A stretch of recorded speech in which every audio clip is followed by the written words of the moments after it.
ഇനി ഇത്തരം മണ്ടത്തരങ്ങളൊന്നും കാണിക്കണമെന്ന് പറയാനാ ഞാൻ വന്നത്. എവിടെ മറ്റു രണ്ടുപേരും? മഞ്ജുമോൾ ഉറങ്ങി, മായ പഠിക്കുക. തനിക്കൊന്നും പഠിക്കാല്ലേ? ഞാൻ പഠിച്ചു അങ്കിൾ. ശരി അങ്കിൾ വാ.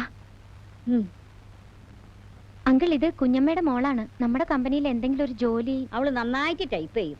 എന്റെ മോളായതുകൊണ്ട് പറയല്ല, അവള് കാലെടുത്ത് വെക്കുന്നോട്ട് നല്ല ഐശ്വര്യ. എന്താ കുട്ടി വിചാരിക്കുന്നേ?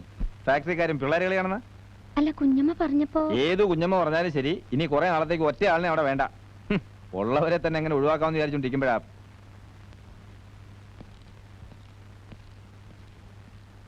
കുഞ്ഞമ്മേ കേട്ടു. ഇത്ര മനുഷ്യപ്പറ്റില്ലാത്ത ആളുകളെ എന്തിനാ മാനേജർമാരായിട്ട് വെക്കുന്നത്? കുട്ടിക്ക് ഇവിടെ ഒരു അധികാരമില്ലേ? കുഞ്ഞമ്മേ, ഒരു 8 കൊല്ലം കഴിഞ്ഞോട്ടെ, പിന്നെ എല്ലാം ഞാൻ നോക്കിക്കോളാം. അതുവരെ ഞാൻ വിളി കൊണ്ട് എവിടെ പോവും?